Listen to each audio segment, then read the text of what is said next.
Hello everyone, I hope you can hear me. Am I audible?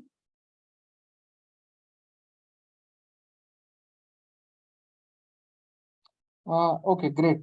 Okay, yeah, got it. Just give me one moment. Just one second. Okay, fine. Now, the first thing which I want to tell you is what is this course about? What is the intention of this course, and how is this going to benefit any of you, right? So that's how I wanted to start this demo. So let me share my screen. Let me share my screen. Okay, see, one thing which I want to talk about when it comes to any tech stack is any technology for that matter is whenever you are talking about any technology, one of the mistakes what many people do is they don't know how to learn the technology in the right combination, which is very important. So, for example, a lot of people, especially college freshers and even those with work experience, they generally reach out and say, uh, so I'm trying to get a job. My resume is not getting shortlisted. I'm not getting interview calls. It is very difficult to find an internship. People say all these kinds of things. So one thing which I want to talk about when it comes to the job hunting part is, see, you can go to any course. You can learn a particular technology for n number of duration. You can do anything, but at the end of the day, if you need someone to, I mean, if you want to get hired by a company, you need to have the skills, right? At the end of the day, that's what matters. So for example, earlier, how it used to be is, the bigger the college campus, the more knowledge it has, because it has infrastructure, library and everything. Today, that's no longer the situation. Today, knowledge is democratized. So today, anybody can study whatever they want, and they can learn anything from the internet at free of cost, or even at very affordable cost, you can say. Now, here comes the question. When knowledge is democratized, then your competition is going to increase, right? So earlier, it used to be like, okay, if you score well, probably in school, then you will get into a good college. Once you get into a good college, your life is settled. That's how it used to be. But today, if you see, a lot of people from very normal colleges are doing extremely well, and they are getting into companies which they can never even dream of. The reason being, the knowledge is now available to everyone, right? Because anybody can access knowledge through any kind of source, whether it is online, offline, coaching, whatever you call it. And also, people became more aware because of the internet. So earlier, very few people used to know very limited amount of things, but today everybody knows everything. No matter whether they are from a normal college or a top college, everybody, because of internet, they can read reviews, they can go to internet, watch a course video, bookmark it, take a notes, make digital notes or physical notes. You can do anything. So that's the freedom which internet has given us. But despite having internet, but despite having so many free resources, many people, they struggle to find opportunities, whether it's internship or a job. So, and also people are scared about technologies like chat GPT, like what will happen to the jobs if something like chat GPT comes into picture. But a lot of people, what they're actually missing, the missing point is, at the end of the day, whether you're talking about something like chat GPT or whether you're talking about getting any job, everything is available on internet. Now, my question is, if everything is available on the internet, then how come people are struggling to find jobs? Shouldn't it be like very easy to find a job, because there is a lot of information, and thanks to geo revolution, so everybody can afford internet. Earlier, that used to be one of the reasons, saying that internet is expensive, but today internet is very affordable. But still, people are struggling to find opportunities. They are unable to build skills. Now, typically, the reason why it happens, because the first reason why it happens, because we take things for granted. Okay, if something comes for free, we never actually. So what generally observed on LinkedIn and other platforms is, people keep on downloading resources, some cheat sheets, guides, books, course content, torrents. People do all these sorts of things. But finally, when you go and ask, hey, you downloaded 1 GB worth of data, which contains a lot of things. So what did you learn in the last 1 month? If you ask this question, Nobody even opens those PDFs and other copies which they have downloaded from the internet. It is only just for the sake of collecting them, right? So at the end of the day, what's the point of you having 100 books in your library when you're not going to read even single one of them? Instead of having 100 books in your library, have only two books, but read those two books completely. That's the philosophy which you have to follow, right? When it comes to learning. Now, the reason why I brought this analogy is, so many people ask, okay, Sanjay, if I go to Udemy, I can get a course for 500. If I go to YouTube, it is available for free. If you go to Coursera, you can apply for financial aid. So is it really required to come to live class and attend all of this? I'll say a very simple answer. If that can be done, you would have already done it by now, right? I mean, think about it. So one thing which you have to remember is there is always a value to anything which is in the market right now. Everything has its own value. Just because online education came, it did not really affect the offline market. Still offline classes are going on, so everything has its own niche, I would say. Now coming back to this course, this particular course, now many people ask me, okay, so how to get a job, whether it's Power BI or data analyst or business analyst, whatever the designation says. One of the mistakes what people do is they try to learn Power BI, and then they will try to go to the market, and then they'll try for a job, and they'll never get a job. So what generally happens is people will blame the job market. People will say, oh, job market is very bad, layoffs are happening, tech is over, the tech will never pick up again. People say all these nonsensical things.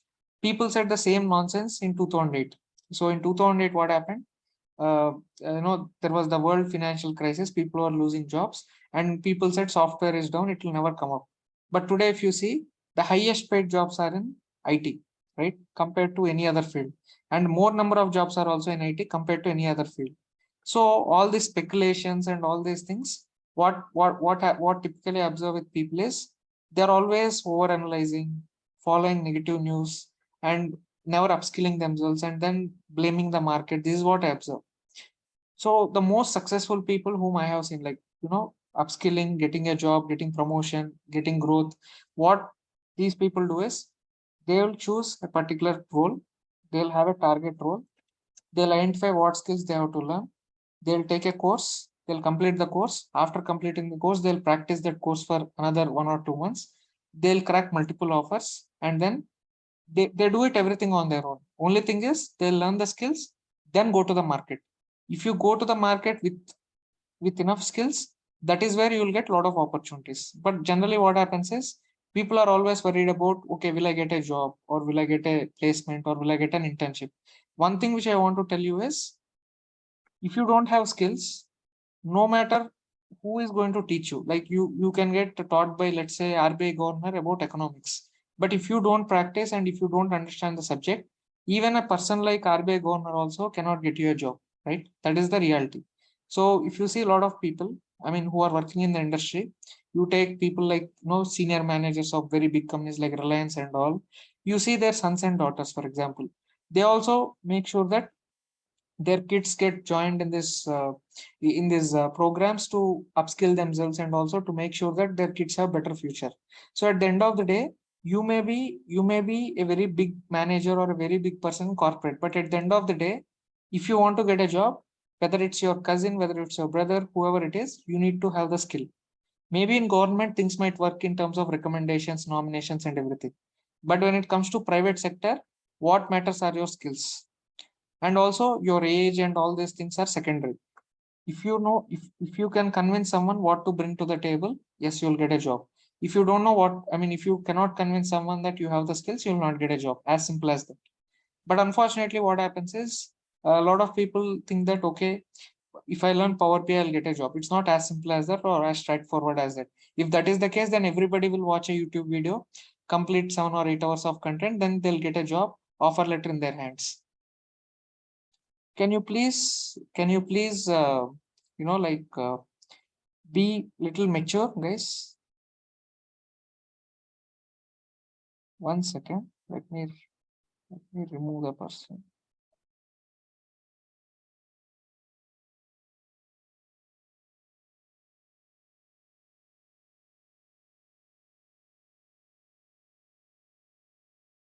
Guys, can you please be little more mature, little mature about your behavior and all?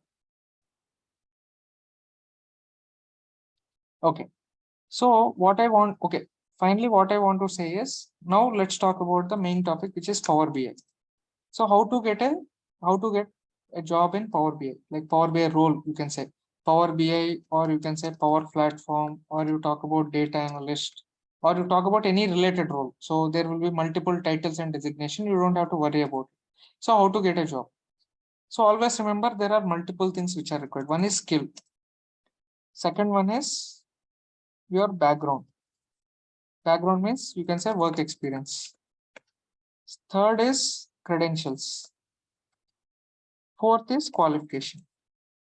Now here, if I have to rename this properly, I'll rename it like this: degree, skill, qualification, and certifications. So there are four things. But unfortunately, what happens is people get confused between all four of them. All four of them are different. And you cannot compare one with another, right? That is something which you have to remember. Now, for example, one person, let's say, he studies in, let's say, in IIT or IIM. Now that guy may get a job as data analyst.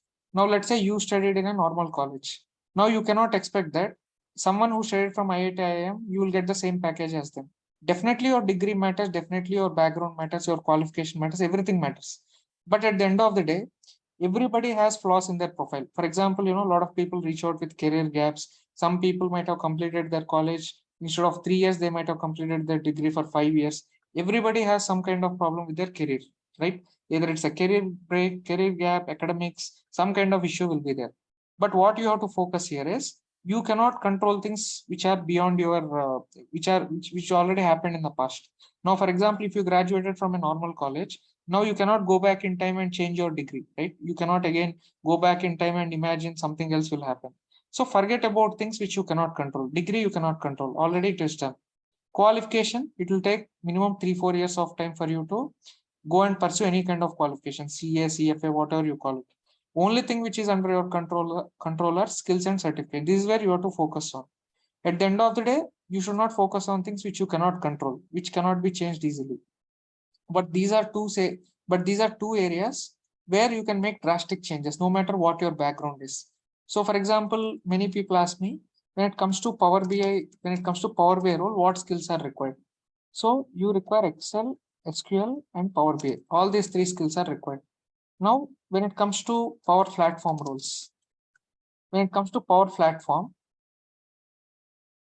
it's a completely different tech stack. You have Power Apps, you have Power Automate, you have SharePoint, and you have many other things, Dataverse. It's again a completely different stack. And Power BI, yeah, little bit of Power BI also you need to know. First, what you have to understand is what are different roles available in the market and what skills you need to learn. That is the first clarity you need to get. You cannot simply learn Power BI and try to apply for random jobs. That's not how it works. If you really want to get a good job opportunity, you really need to know what role you are targeting. So, for example, are you targeting this role or are you targeting this role? You have to be clear about it. And once you are clear about it, then you have to start your upskilling. Now, when you talk about this particular course, it covers Excel, SQL, Power BI, and additionally, it will cover Power Apps. This is a new thing. I mean, this is an additional thing which it covers. Why? Because whenever you upskill yourself, you should also differentiate yourself with something extra. And Power Apps is something which the demand is increasing every single day. Like day by day, the demand for Power Apps is going up and up. So that is the reason why Power Apps is also included. But this is only like a basic module, you can say. But main focus will go on these two modules. These two are, like, I would say, core modules, you can say. Excel is also core because there is a lot of things which are common between Excel and Power BI. So that's why I'm not mentioning it as core. I mean, this also you can mention it as core, and this is like basic. Now here comes the question. Now you might have gone through you might have went into the market, you might have researched about all of this. Some of you may already have knowledge of this. But the question is, how will you get a opportunity? Okay, fine. This is all there. These are the skills which are required. But how to get opportunities? This is the question which everyone has. So how to get a paid internship or how to get a job which is like very decent pay, like how to get all these kinds of opportunities or how to monetize your skills. This is where many people fall flat here. Now, generally what happens is, what I observe is, when it comes to SQL, okay, now SQL, the most important thing is problem solving. If you do not have problem solving skills, then no matter how much you know SQL, it doesn't matter. See, I'll tell you, there are always two different approaches. Okay, two approaches. One is knowledge approach.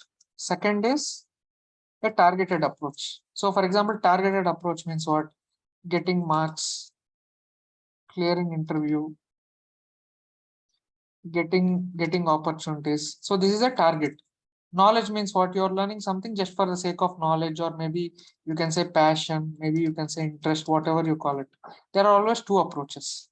When you talk about SQL, you should be good with problem solving. When it comes to Power BI, you should be good with your sample work. You should be able to showcase what you can build with your skills. You need to have a sample work.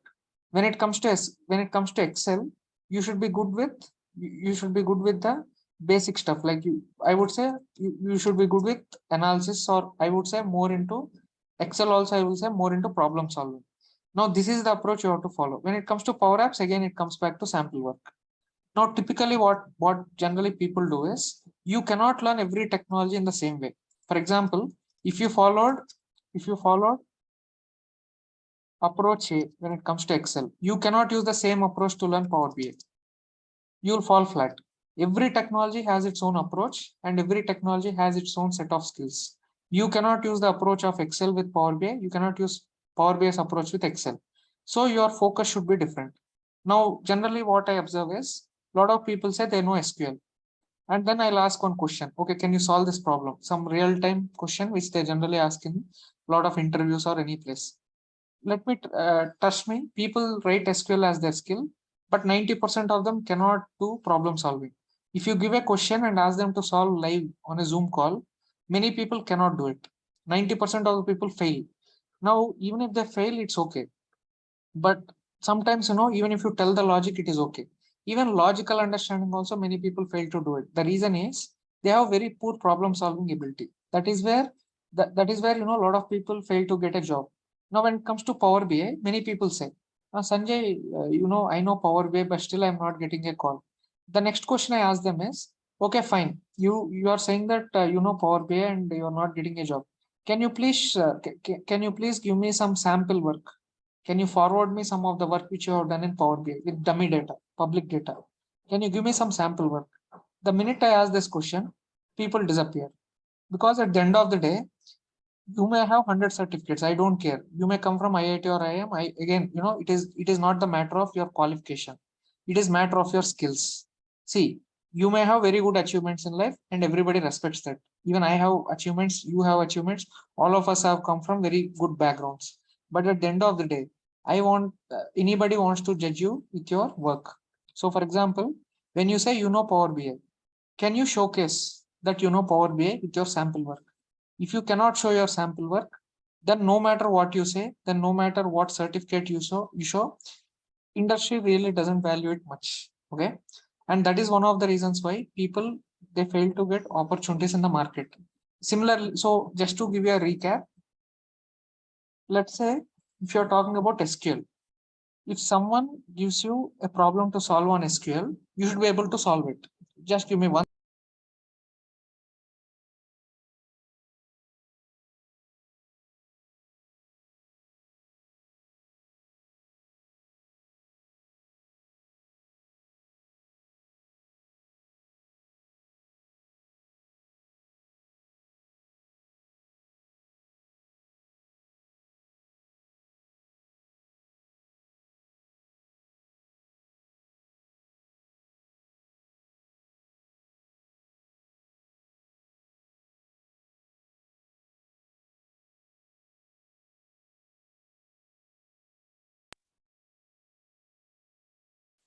Okay, fine.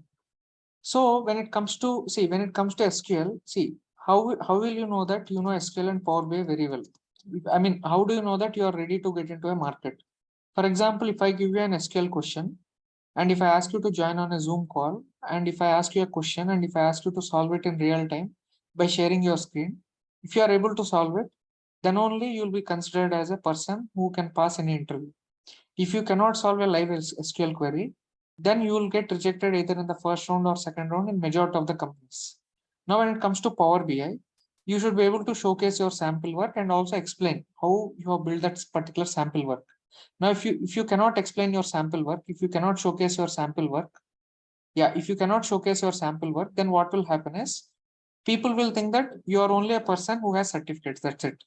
Now, every technology has a particular approach, and you should know how to showcase your skill. That is very important. Now, let me talk about the course content. Let me go through one by one. Okay. So when you talk about technologies, four technologies: Excel, SQL, Power BI, and Power Apps. Now, a lot of people, they say, Sanjay, I know Excel here. I mean, why should I really learn Excel? Do you think Excel is really required for me to learn? Now, many people are overconfident about Excel. Now, when I show some examples on Excel, and when I ask people, so you are saying that you already know Excel, then how come you are not able to tell me why this happens? Then people get perplexed. So a lot of people have overconfidence. They think that they know Excel. Now, there are situations where I have seen people with 15, 20 years of experience in Excel who thinks they know Excel, and I was able to surprise them by showing some things which they are not even aware of. So at the end of the day, never be overconfident. See, you may have many credentials. People will respect that. You may have a lot of experience. But you should also be humble enough to say that you don't know something. So the Excel which you use in 2003, the Excel you use in 2013, the Excel we are using in 2023, all are different. So a lot of people, what they think is once they learn Excel probably 10 years back, they assume it is same today. But Excel has changed a lot. Many people are not even aware of some of the features which are there on Excel. So for example, if you take Excel 2013, in 2013, you'll find something called Power Query.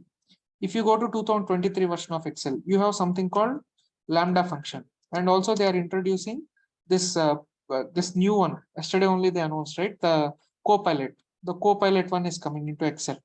Then you have online data types. So every feature, I mean, every version will have its own functionality, and it makes Excel very powerful. So if you think you know Excel, then you'll be very surprised, right? So never be overconfident about any of these things, and everything will have its own nuances. Okay, that is one thing which I want to tell. Now let me go back to the syllabus and let me walk you through one by one. So what does this course cover? This is the overall coverage of the course. Now, if you see the first thing, if you talk about Excel, now many people they know pivot tables. Probably they know how to do the data validation and functions. But most of these things, like for example, web scraping, introduction to Power Query, what if analysis, customization options, there are a lot of topics which I'll be covering in a very quick short span of time, which you may not be even aware of. So let me give you a small example. Okay, just by taking here only, I'll give you a small demo. Let me take serial number, region, sales. Let me give 1 second. Let me 1 second.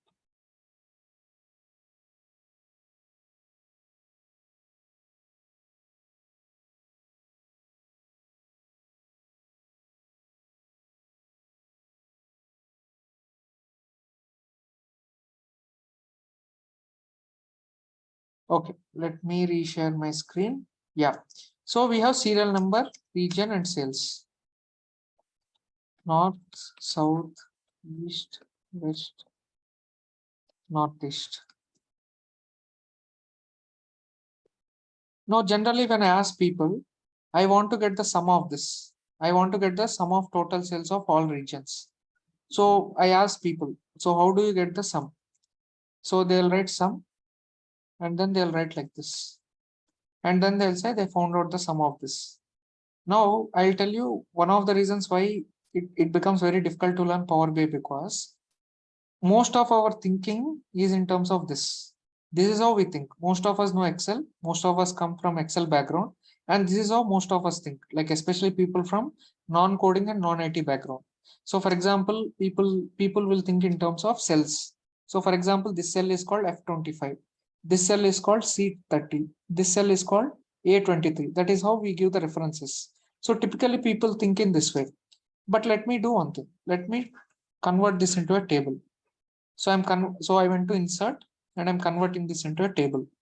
Now what I will do is I will say equal to sum of table 1, and I want to find out the total sales of that particular region. Now this is my formula, and if I click, I got my answer as 150. Now you see both of them are giving the same answer, but you see the representation. This one is saying E23 to E27, but here if you see, it is talking about table 1 of sales. It is giving me all the column names here: serial number, region, and sales. All three are present. Now tell me, how many of us really do it in this way? Very few people. I mean, if there are 100 Excel users, probably 10 or 20 people will do it. Now I'll tell you what is the issue.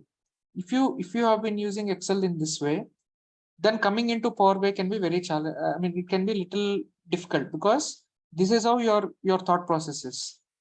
You are always thinking in terms of rows and columns, cell 1, cell 2, cell 3, like this.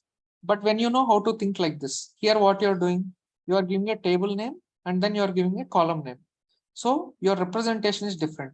How you are presenting cells is table name plus column name. This is how you are giving it. When you're talking about your formula earlier, the new one and the old approach, if you see, in the old approach you are giving cell references. Now why am I talking about this? Why am I talking about this like this? Because when you think about this, right, this reference and this reference. Now if you look at table name and column name, this is table name, table 1 is my table name, default name which is given by Excel, this is my column name. Whether you take SQL, whether you take Power BI, whether you take Tableau, whether you talk about Snowflake, whether you talk about Power Apps, you take anything, you take any technology. Let's not get into too much. So if whether you take Power BI or SQL, this is how you refer any column or any table. This is how you'll refer it, no matter which technology it is. Now, if you have been using Excel in the old way, now if you want to learn something like this, then what will happen is it can become difficult for you to learn, because the way you are using the formulas here and the way you are using formula here is different. So that's why I always tell people that if you want to learn SQL or Power BI, first you change your way of thinking how you are using Excel. Once you learn how to use Excel in the right way, then learning SQL or Power BI is not a big deal. So that is the first thing which I always tell. If you want to know how to learn Excel and how to learn Power BI or SQL in a very easy way, first you change your thought process in Excel. If you change your thought process in Excel, then learning Power BI or SQL is not a big deal. Now this is one of the few examples. Now let me give you another example. Now many people say they know lookup functions. Okay. So for example, let me give you a very typical example of a college. Now these are marks and these are your grades. Now let's say if you got, let's say if you got less than 40, you are failed. This is D grade, C grade, B grade, A grade. Now let's assume like this, there is no E grade. For a minute, let's assume, let's have a simplified one. This is just an example. Now these are your grades. For example, if I ask someone, hey guys, if someone got 45 marks, what should be his grade? So obviously by looking at the table, you will say, okay, this guy is above 40. So it should be D grade, because below 40 is F grade. So if I have to make it even more clear, let me make it more clear so that it will be easy to understand. I will say lower limit, I will say upper limit. Let me put it in this way so that it's even more easy to understand. So if you get 0 to 40, 41, 61, 81, sorry, 71, 81. So this is the upper limit and lower limit, and this is how, just give me a minute. Yeah, this is how you're going to get your marks, right, in colleges. So let's say if you got 45, 45 means what? It falls under this range, and this is the grade someone got. Let's say if it is 71 to 80. Then if it is 71 to 80, then let's say if you got 77, then what should be your grade? Your grade should be B. Now, if I ask people, can you come up with a formula where if you have marks of students, These are marks of the students and you have to give a result here. So can you give a formula where if I give you marks, okay, 45, 97, 56, 80, 12 marks. Let me change it to maybe 78. Okay. Now let's say these are the marks and I want to get the results of the students, the grades. Typically what people start to do is they'll write if statement. They'll say if marks is greater than 40, they keep on writing if statement. They'll write almost like how many, like 10 if conditions they'll write.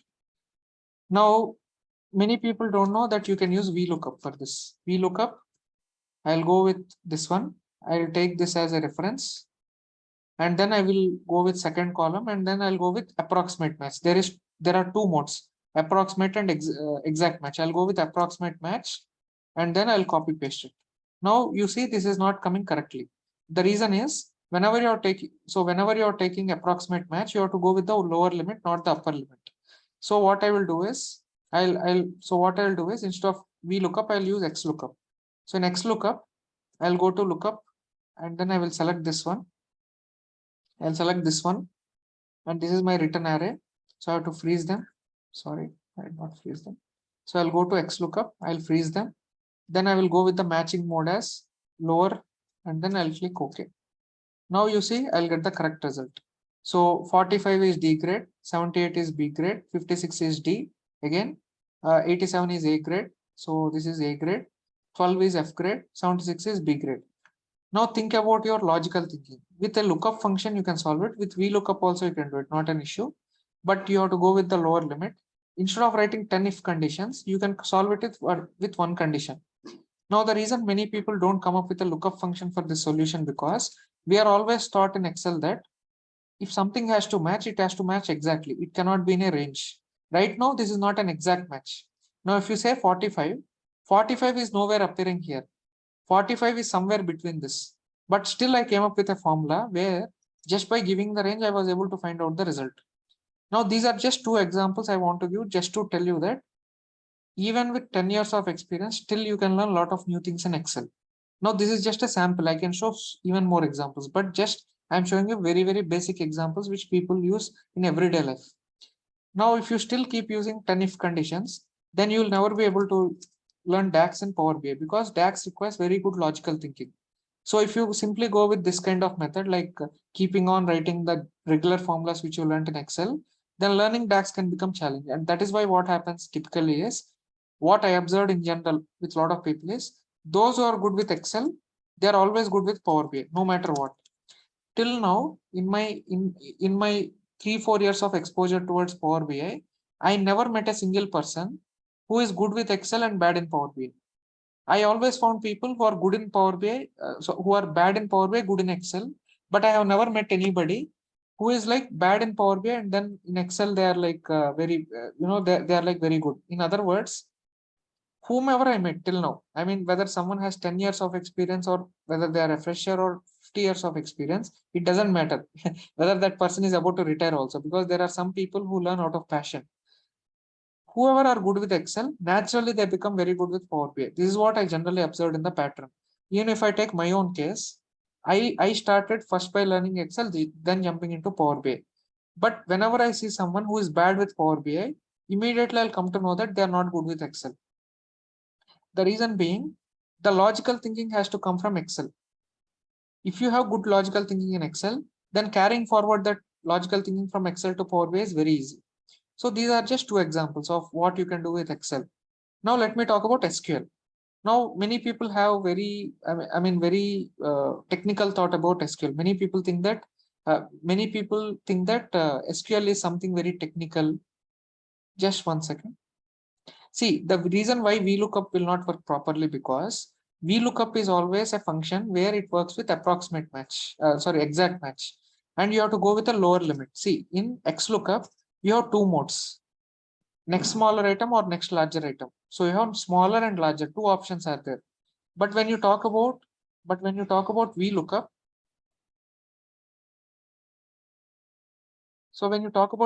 you only have a smaller item here.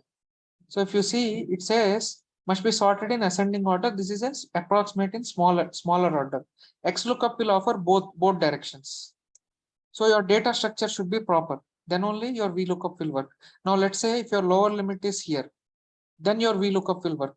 If your upper limit is there here in the middle, then you cannot connect both of them together properly. Then you have to use something like this. So I'll show you VLOOKUP solution also. I will say marks. I'll select all of this.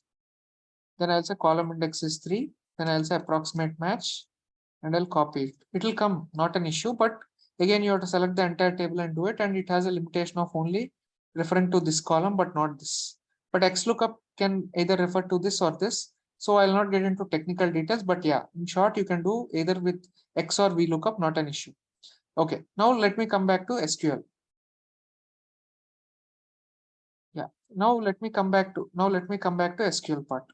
Now this is how the SQL server looks. Now one thing which generally people tell me is, Sanjay, I learned SQL and then I learned Power BI, but still I'm not getting a job. Now think about it in real life. In real life, do you think SQL will be separate and Power BI will be separate? No, right? SQL is a data source. You're not an SQL database guy. You're not an SQL developer. You're going to become a Power BI developer. If you become a Power BI developer, then you have to use SQL as one of your data sources. So for example, if I open Power BI, now I'll go to get data and I'll say SQL server. Now it has given me an option. Now Power BI can connect to any data source. Just to give you an example. So if you see the data sources supported by Power BI supports a lot of connectors. SAP, you have Azure, you have AWS, Google, you can use Microsoft Exchange, Azure Active Directory, Dataverse. There are more than 100 connectors, 200 connectors supported by Power BI. Now I'll select SQL Server. I'll select SQL Server and I'll say connect. Now I have to give the server name. This is a local server. So I'm giving my local server name here. This is the local server name and my database is here. Now what I'll do is I'll write a small query. I will say Contaso retail and then I will say select star from online sales. So what I'm doing is this is the database name. I'm selecting the database. Then I'm fetching the data from a particular table and I'll click on execute. Now I got my result here. So these is all the data which is contained in the table. Now, for example, I don't want all these columns. Right now, how many columns are there? So many columns are there. I want only 1, 2, 3. First column, second column, third column, and maybe fourth column. So what I will do is I'll write a query here. I will say online sales key, then I will say date key, then I will say store key, and then I will say product key. So I have 4 keys here. And then I will execute it again. Now I have only these 4 columns. Now this is an SQL query. If you do not understand, it is totally fine, not an issue. This is an SQL query. Now what I'll do is I'll copy this SQL query. Now I'll go to Power BI and then here I'll copy this SQL statement, whatever SQL statement is there. So this is my server and here I have to mention my database name and here I am writing my SQL query and I'll click on OK. Now what will happen when I click on OK? Automatically it has given me only 4 columns. So whatever result has come in my SQL query here, the same result is coming here also. So what I'm doing essentially, I am having an SQL server. So I'm writing some SQL query. Using that SQL query, I'm going to Power BI. I'm using an SQL connector. And inside that connector, using that connector, I'm writing this SQL query. And then I'm fetching my data. And I'm fetching my data into my Power BI. That means what? So whatever SQL query I'm writing here in the SQL server, I'm using the same SQL query inside my Power BI to get the data. So why it is done? Because your filtering should happen at the data source itself. You should not get the entire data and then filter. That will consume a lot of your resources. It will become slow. Now I'll say load data. So now my data is automatically loaded. Now if I go back and check, if I go back and show you how my data is loaded. So for example, if you see, there are I think there are around 9 million rows. You see, I think 90 lakh rows, sorry. So if you see how many are there, I'll just count it. I think I did not apply the filter. Let's see how many are there. Just now in front of you, I have loaded I have loaded 1 million. I have loaded 10. I loaded 1 crore or 12 million rows. If you see, 12 million rows got loaded in front of you in terms of my data. So here you can see it is giving you 1 crore. 1 crore means you can say 12 million. So 12 million rows got loaded here. So whatever you're seeing here, see 12 million rows. Just in 2 minutes, it got loaded completely from SQL into your Power BI. Now let me go to transform data into Power Query. And if I show you the data source, whatever code we have written, it got changed into M code like this. So this is my SQL server and this is my SQL query and my data is here. Now I can apply whatever transformation and cleaning which I want here and I can go ahead. Now the reason why I'm showing this demo is you cannot learn, you should not learn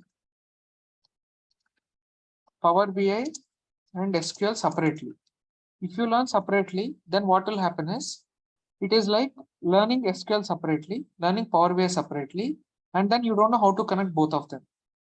Now, as a Power BI developer, your main job is to take data from SQL.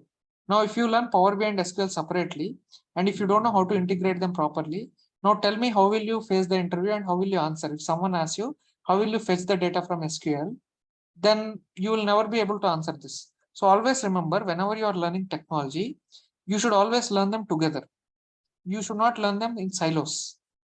For example, if you have something in Excel, so let me give you a small example. Right now, I took some data from SQL, right? Now, this is the data I got. Now, I'll copy this code. Whatever is there, I'm copying this code. Now, I'm opening my Excel. Now, this is my Excel. I'm going to my blank query. Now, this is Excel. Remember, this is Excel and Excel also has Power Query. Now, I'll go to my advanced data. Now, this whatever you're seeing is not Power BI, guys. This is Excel. I'll say done. Now, it is asking edit permission. I'll say, okay, run. I'll say edit credentials. I will say use my Windows credentials. It should work. Let me see whether it works. Okay, it will work. Not an issue. So it is trying to fetch the data. Now you see what happened. I have connected my SQL server to Excel. So you see here my Excel queries, I mean my SQL query is there. So what I did, I just showed you how to connect SQL to Power BI. And I also showed you how to connect your SQL to Excel. Now many people say, I have 10 years of experience in Excel. Okay, then how are you not able to connect SQL with Excel? Because these are all new features. You might have learned you might have learned Excel maybe 10 years back, but you should know what is happening latest. Now, that is what I want to tell.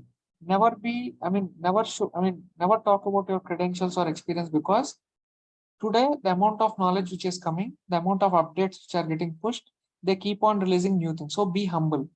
Don't think that you know everything about Excel.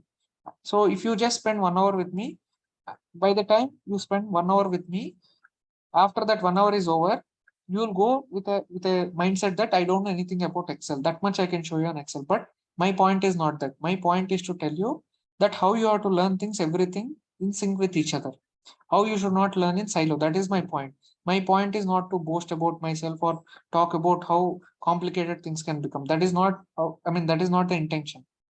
The intention is to tell you even if you know Excel, still you have to relearn it. That is the point which I'm trying to make here. So that is about Excel, SQL, and Power BI. Now let me go back to Power BI mainly. So I loaded my data here, right? Now instead of this, let me take a sample data set. Let me delete this one. Let me delete this query. Now let me take a sample data set which is already available. Let me fetch that data set here.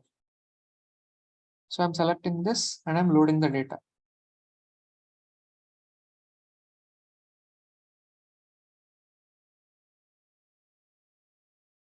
See, TSQL is one of the versions of SQL, okay?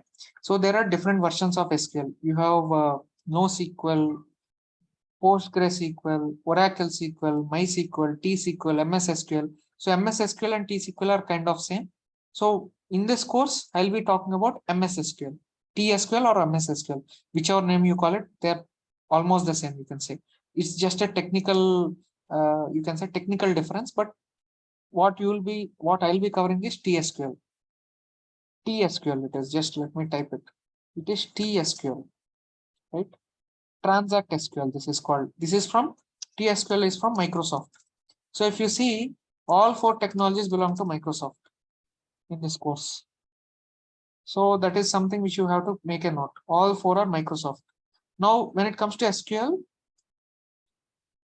I'll just talk about SQL, then I'll jump into PowerBI. When you talk about SQL, every SQL follows ANSI standards.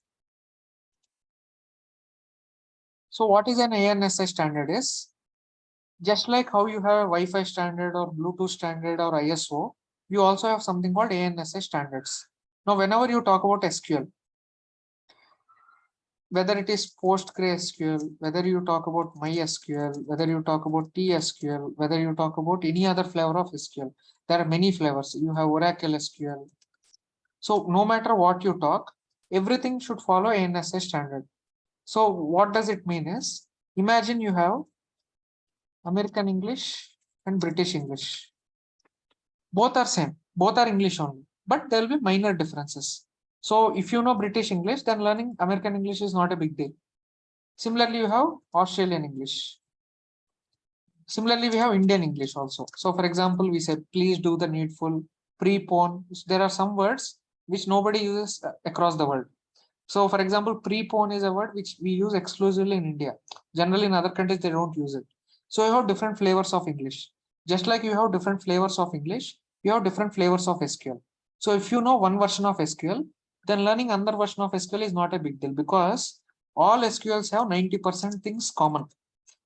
Only 10% difference will be there, slight minor variations in terms of syntax. So you don't have to overthink or worry about which version of SQL you have to learn. You can start with anything. Whether you learn MySQL or T-SQL, it doesn't matter. But what you have to learn is you have to learn one version of SQL at least. If you learn at least one version, then you will be in a position to understand other versions very easily. So like I mentioned, it is just like American English versus British English. If you know English, that's enough. It doesn't matter whether it's American English or British English. So even when you go for an interview or if you're trying for a role, nobody will question you about your version of SQL. Nobody will say, no, no, no, we want only this version of SQL because 90% of SQL is common and every company will use a different version of SQL. One company may use Oracle SQL, another company may use MySQL. But most important thing is you should know SQL. That's what is important. You should know the basics. Basics are same across. So that is about SQL. Now when you're so what I did was I loaded a sample data set. Now what I'll do is I'll start building some charts. So first I have taken this chart. So I will take date here. So let me go here. So I have my date column here. I'll put my date column and then I will take sales and then I'll go with a line chart. Or I will simply go with a bar chart like this. Instead of going date, I'll simply go with month and year. I will say year. Sorry, I should put it in X. Sorry. It should be X axis. Then I'll put gross sales here. Then I'll put my month here.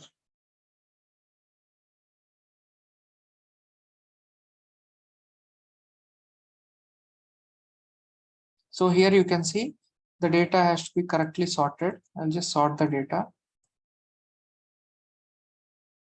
Okay. Now you see it is properly aligned. So this is the year and this is the months which are there. And I was able to build a chart here. Now there are some situations where you may have to create a measure, right? For example, right now, if you see, I have a normal chart. Now let's say I want a cumulative chart. So what I will do is I'll say new measure and I will say gross sales YTD. This is just a demo. Don't worry about the technical details. I'll say calculate sum of gross sales. Then I will say YTD. There is a years YTD function, dates YTD. Then I will say date column. Then I will say year ending date, which is 31st 3. And I'll try it. If it doesn't work, I have to create a calendar table. I'm just cautioning you before. Okay, it doesn't work because I need a calendar table here. So I told you before only. So what I'll do is quickly I'll create a calendar table. I'll go here and I'll say new column. Then I'll say calendar table. And then I will say calendar auto. Calendar auto 03. Calendar table. Just give me a moment, guys. I think I create a calculated column. Just give me a moment. Sorry. I will say new table, and then I will say calendar equal to calendar auto. So don't worry about the technical details. I'm quickly showing you what Power BI is capable of. Now I have to connect this to date. So I connected this. Now in my formula, what I will do is, instead of this, I will say calendar of date table, and then year ending is 31st March 03. Now what will happen is, it will actually go and give me YTD. Let me do one more thing. I have to mark this as calendar table. So I'll say mark this table as calendar table, and I'll click OK.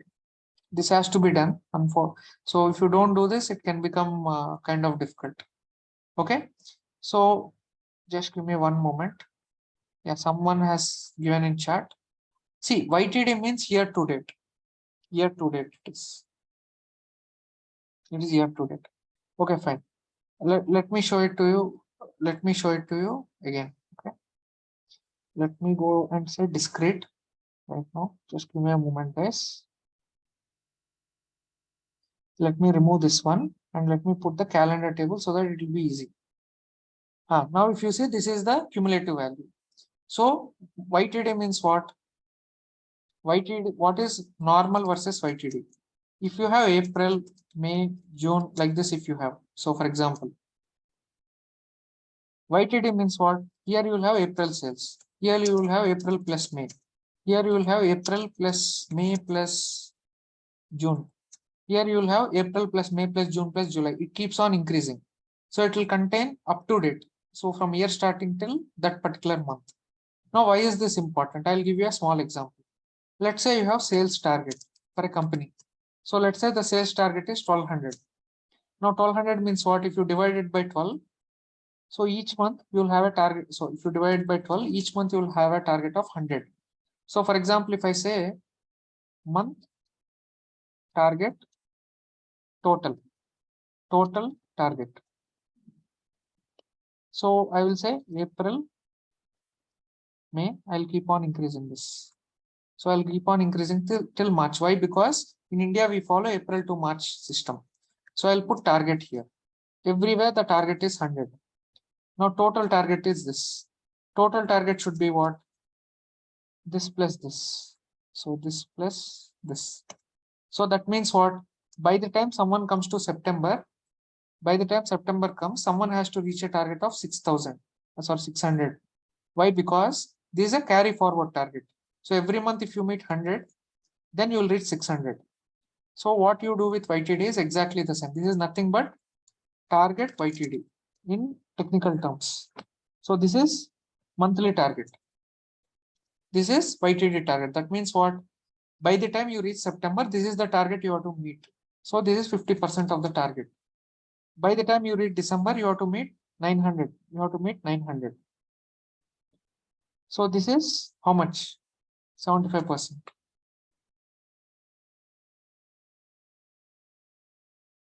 Yeah, see, don't worry about the technical part. That's what I'm saying. Don't worry about technical part. I'll not get into the technical part. I'll just focus on the concept. Okay. What is monthly target and what is YTD? Monthly target means you take everything 100.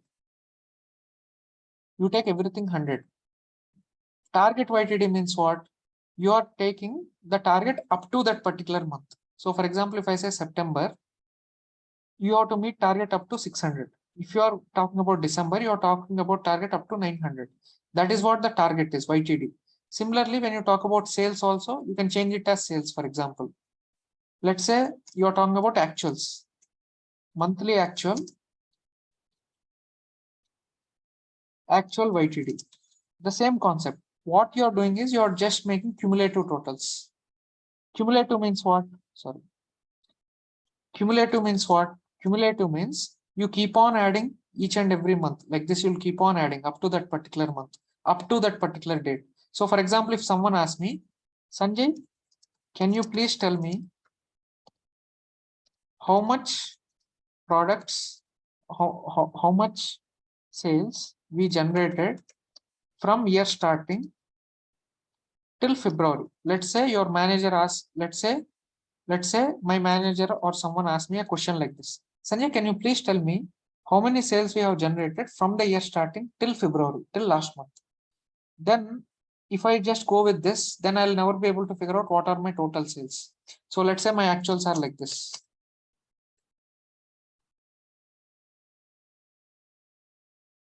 So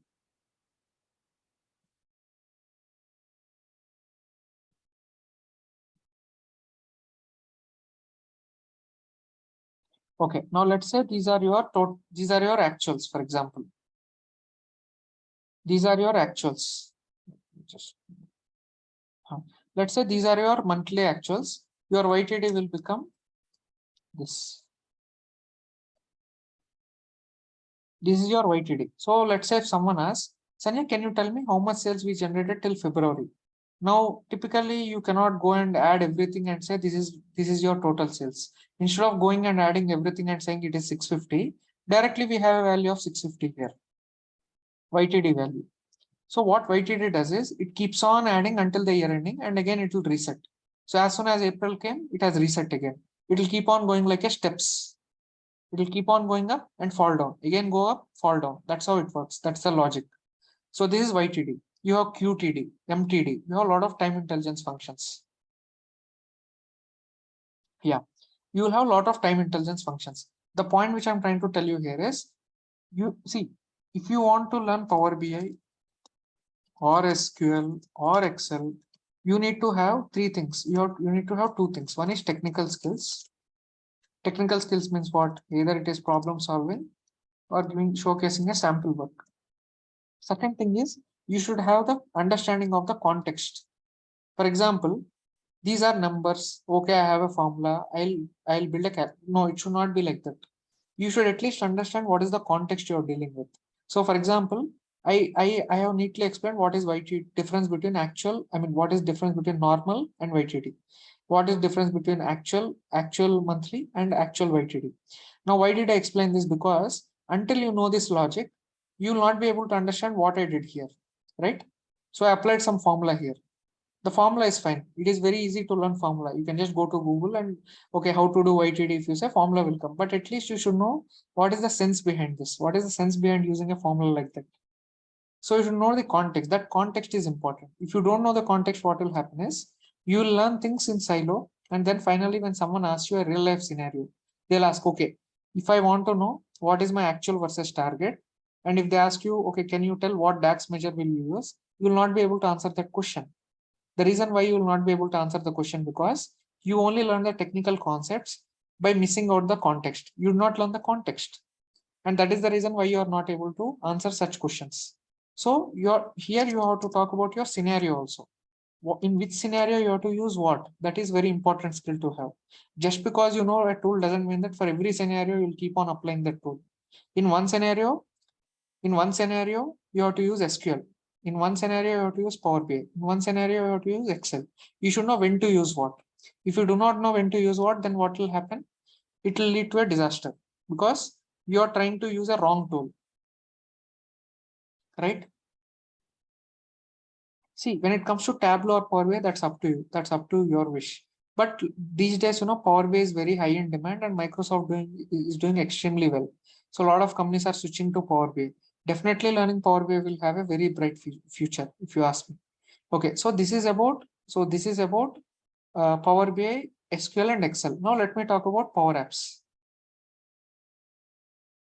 So let me walk you through the syllabus, okay, in Power BI. So in SQL, we'll be talking about big six statements, order of execution, joins, index partitions, window functions, analytics functions, native queries, data security, problem solving, connecting SQL with Power BI. Then statistics will be there. Data sources, I'll teach you how to connect to SQL, APIs, OneDrive, CSV, Excel, and web scraping basically. Then you have Power Query, where you do the data cleaning. Then you have data modeling. So data modeling will have schema, star schema versus snowflake schema, foreign key, primary key, composite key, relationships, cardinality, hierarchies, how to handle the missing values or null values, types of relationships, active versus inactive, physical versus virtual relationship. Then you have tables, then you have the data types. Then you have DAX. DAX is all about the calculations. So just I wrote a formula, right? This is called DAX. This is the DAX engine which runs in the Power BI. So DAX I'll be covering. Then you have time intelligence. Time intelligence means what? This is nothing but time intelligence, what you have done till now. This is time intelligence. With respect to time, you're doing some calculations. What is your target in September? What is it in December? That is what you call it as time intelligence. So there are a lot of things which have to be covered there. Calendar year versus fiscal year, global impact, rolling totals, parallel comparison, successive time comparison, cumulative aggregation, calendar table, business examples, DAX functions related to time intelligence, etc. Then you have visualizations. What types of charts you have to use, filters, themes, layouts. Then you have different shapes you can insert, custom visuals, bookmarks. A lot of topics are there when it comes to data visualization. Then finally, performance. See, you will build a report and it will work slow. You have to know how to speed up that process. So that is performance optimization. Then you have external tools. So you have tools like Bravo, tabulator, DAX formatter, Vertipack analyzer. Then you have analyze in Excel feature, which is a very, very useful feature. So you have a lot of these functionality, which is led to external tools. And then there is data security, row level security, how to share reports, how to map the files, what is cross filter, security filters, access rates, user authentication, data source. Similarly, you have report maintenance, workspace, roles in workspace, apps, dashboards. Then you have scheduled refresh. Scheduled refresh means how do you set a report to automatically refresh? Basically, you're talking about an automation, right? And how do you refresh monthly? Because Power BI will only allow you to refresh something daily or weekly. How do you do it monthly? So that is where you will get into Power Automate as well, little bit. Then you have native queries, data gateways, all these things are there. Then you have introduction to Power Apps. What is Power Apps? So let me just show you a very nice thing. Okay. There is something called Power Platform. Okay. So I'll say Power Platform, Microsoft. So if I open Power Platform here, so this is what is called Microsoft Power Platform, right? So this is a completely different set of platform from Microsoft. So if you take Microsoft ecosystem, so you have Azure, you have Office 365, you have Power Platform, you have Xbox platform, video games, then you have Windows, then you have other things. There are a lot of other things. You have Dynamics 365. So you have a lot of platforms. These are just limited. Then you have LinkedIn, then you have GitHub. Lot of things are there under Microsoft portfolio, under Microsoft umbrella. So there are different things which they own, and everything is ocean on its own, if you ask me. So when you talk about, then you have Teams, which comes under Office 365. I don't need to mention it separately. So let me delete this. Let's talk about these platforms. So when you talk about Power Platform, Power BI will come under Power Platform. Excel will come under Office 365, and T-SQL and other things, they'll be mix of, probably they'll mostly come under either Azure or Office, or it will come under a separate platform altogether, if you ask me. So when you talk about Excel and Power BI, Excel belongs to Office 365 and Power BI belongs to Power Platform. Now Power Platform has many technologies. Power BI is just one of them. Now if you see this entire thing, when you talk about Microsoft Power Platform, along with Power BI, you have Power Apps, Power Automate, Virtual Agents, Power Pages, Dataverse, AI Builder, and Data Connectors. Now this is a separate platform altogether. Now if you ask me, if you want to get into analytics, you have Power BI. If you want to develop apps, you have Power Apps. If you want to do automations, you have Power Automate. If you want to build chatbots, you can go with virtual agents. Let's say if you want to build websites, you have Power Pages. So 5 technologies, 5 different outputs: analytics, apps, robotic process automation, chatbots, websites. So you can build different things using different technologies here. And then you can also build AI models. So these are all AI models. So for example, let's say you have a bill. So if I have to give you an example, let's say you have a bill. Now that bill has a lot of contents. You have company name, then you have GST number, then you have the items, then you have the total, then you have the address, then you have the customer name, everything you have. Now let's say you have a paper bill. Someone has given you bill in the form of physical paper. Now you want to capture all these details into your database, for example. So what will you do? What generally people do? They'll take that, they'll manually type everything, or perhaps they'll try to go with a very complicated software and try to complicate the entire situation if they want to digitalize it. So this is a physical copy, and they want to digitalize it. They want to go digital. They want to store these details in their database. So what people do is they try to go with a very complicated solution. That is where a concept like Power Apps will come into picture. If I say Power Apps form processor, if I go to images, otherwise I'll just show you this one. Okay. Now if you go to Power Apps, now Power Apps has built-in AI. Okay. So I'll just show you this one, how it looks. Okay. Now if I just go to documentation, I'll say document processor, Power Apps, and let me show you in the images. Okay, how it works. Now let's say you have a bill like this. Let's say you have an invoice like this. Now when you scan it, what will happen is automatically the Power App will take what is the invoice number and what is the balance due. So this is your physical copy, which you converted, like this is a PDF document, and automatically it has detected what is a table, what is the invoice number, what is the balance due, everything got automatically detected, and it is sitting here right now. So similarly, if I have to show you one more example, you see this example. So this is an invoice and all these data fields got populated here. This is called form processing. So you can use Power Automate and Power Apps together to build something like this. So let me show you one more. Let me show you this one. Now, if you see this one, this is the invoice, right? This is the invoice, and you can see there are some markations which are done. This is the invoice number, this is the date, this is the total, and here you are mapping them. All the fields are being mapped on the right side.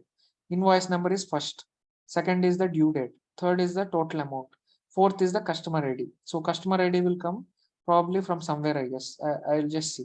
It is unavailable in the document. As you can see in the GIF, it is saying unavailable in the document, customer ID. Similarly, you have the description and total. So what you're doing here is you are taking advantage of AI models to convert your physical copies into digital copies using a technology called Power Apps or Power Platform, I would say. So Power Platform is a very, very amazing platform which is introduced by Microsoft. And in the next 4 or 5 years, this will become very huge, right? Right now, the demand is huge and it will keep on increasing. So in this particular course, I'll be covering about Power Apps because this is a course related to mainly Power BI. It's a Power BI centric course. So our core technologies will be these three. But I'll also give you an introduction of what Power Apps can do. What all amazing things you can do using Power Apps. What is Power Effects? What is the difference between Power Apps, Power BI, and Power Automate? So what are the collections? What are variables? How can you build an app and deploy it? I'll talk about few of these things during the course, but you can do amazing things using Power Apps. So Power Apps will take your skills to the next level, right? So you have Power. So every technology is amazing in Power Platform. So if you ask me which technology is good among these five, if you leave these two technologies because these are expensive, among these three technologies, every technology has its own amazing capability, if you ask me. So in this particular course, we'll be talking about these two, Power BI and Power Apps. So I'll just show you how to build very basic apps. How can you build very basic apps and how you can actually deploy them. That is what I'll be covering. But definitely, there might be a separate dedicated thing for Power Platform because learning everything in a single course is not possible. So for now, the core will remain these three, and the next part will go into Power Apps. This is just a basic which I'll be covering. So this is how the course structure is going to be. Definitely, it's a very exciting one, I would say, because a lot of things to learn, and the Microsoft, every technology, if you see, they are doing extremely well in the market. There is huge demand for each and every skill which is mentioned here.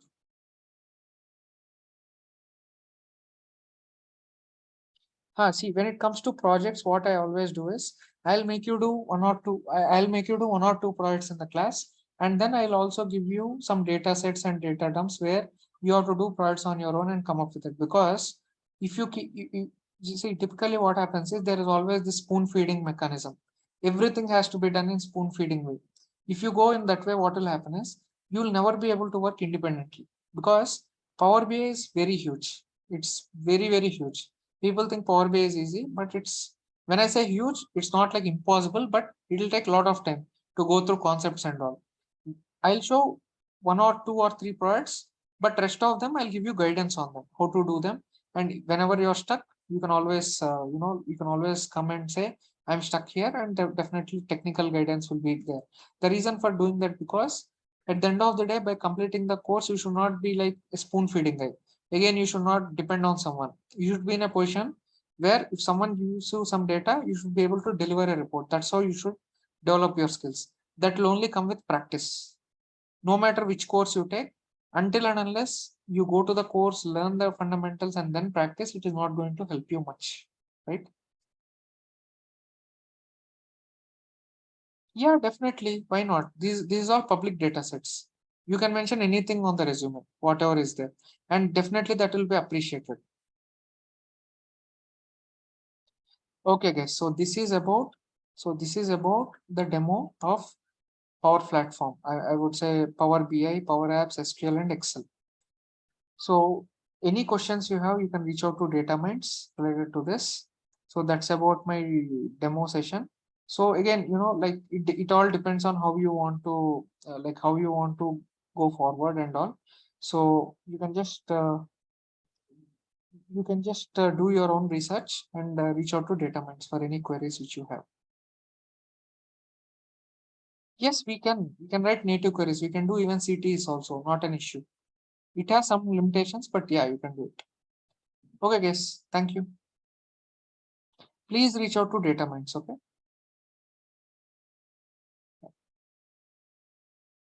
Yes, this is for complete beginners. Even if you don't know ABCs of SQL, you still will be able to handle it. It will start from basic levels of SQL. There are no prerequisites for the course. Yes, yes.